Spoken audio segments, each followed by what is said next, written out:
আমরা ভুলে যাই যে আমরা 3 দিনের অতিথি। এই পৃথিবীতে আমরা এসেছি কয়েকদিনের জন্য, জাস্ট একটু অভিনয় করতে। একটা সময় আমরা সফলতা পাই, সফলতার চরম শিখরে পৌঁছায়, বাড়ি গাড়ি সমস্ত কিছু, সম্মান সব কিছু আমরা পাই। কিন্তু তারপরেও একটা কোথাও যেন একটা সামান্য ঘাটতি থেকে যায় যে আমরা কিভাবে আরও মানুষের মধ্যে নিজেকে স্প্রেড করব, নিজেকে সেইভাবে এগিয়ে নিয়ে যাব।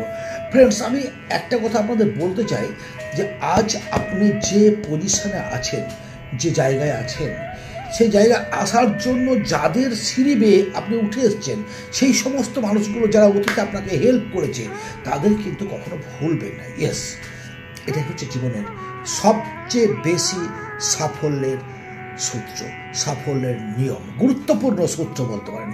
Important formula of our success life is background ভুলবেন না, অতীত ভুলবেন না। প্রথম সিঁড়ি যেটা পাড়ি দিয়ে আজকে এই জায়গায় এসছেন, সেই কথাটা জীবনে ভুলবেন না। যদি না ভুলেন, অবশ্যই জীবনে একদিন না একদিন আপনি আরও বড় মানুষ হবেন। এলাকা, সমাজ, গ্রাম, দেশ পেরিয়ে international man of the year হতে পারবেন। ইয়েস, ভালো থাকুন, সুস্থ থাকুন, এটাই কামনা।